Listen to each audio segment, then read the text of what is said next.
पश्चिम वर्धमान जिले के आसनसोल में उस समय श्रद्धा का माहौल बन गया जब मां दुर्गा के एक प्राचीन मंदिर में लाल सिंदूर से सने पद चिन्ह पाए गए। भक्तों का मानना है कि ये पद चिन्ह स्वयं मां दुर्गा के हैं। बताया जा रहा है कि इसी मंदिर में नवरात्र के दौरान एक बच्ची को मां दुर्गा ने साक्षात दर्शन दिए थे। मंदिर के पुजारी और स्थानीय लोग इस घटना को अद्भुत और दिव्य चमत्कार मान रहे हैं। रफ्तार मीडिया किसी भी तरह के अंधविश्वास को बढ़ावा नहीं देता है, लेकिन इलाके में इस तरह खबर आ रही है।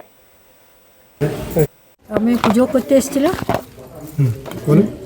করতে এসেছিলাম মায়ের মন্দির নিয়ে দেখছি ওখানে চুনরি সাদা ছিল মায়ের নিয়ে সরাইতে গিয়েছি আর দেখছি মায়ের চরণ একদম বেদিটার উপরে। কখন করে দেখলেন? সকালে কটার সময়? 9টার সময়, 9টা 10টা এমনি হবে। কি মনে হয়? 9টা ওখানে দেখছি গোটা বেদিটার উপরে আছে লাল লাল একদম মায়ের চরণ মূর্তি। কি মনে হয়? কি মনে হচ্ছে আপনার?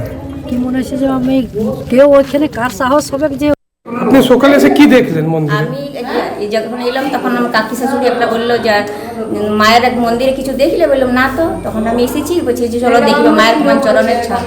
তখন এসে দেখেছি, তখন দেখছি মায়ের চরণের ছাপ একটা দুটা অনেক হয়ে আছে। আমি ওইখানে বেদিতে দেখার পরে আমি নিচে বেদিতে দেখছি বেদি তো হালকা হালকা নিচের বেদিতে আছে মায়ের চরণের ছাপ দেখা গিয়েছে। ঠিক আছে, তো মা এসেছেন আমাদের বিরাজমান করে, কিন্তু বেদির উপরে মা বিরাজমান হয়েছেন। ঠিক আছে, বেদিতে কিন্তু নিচে কোনো চরণের মানে দাগ আমরা দেখতে পাইনি, পায়ের ছাপ আমরা দেখতে পাইনি।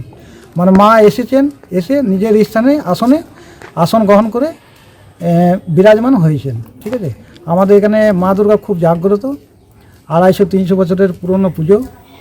আর আমি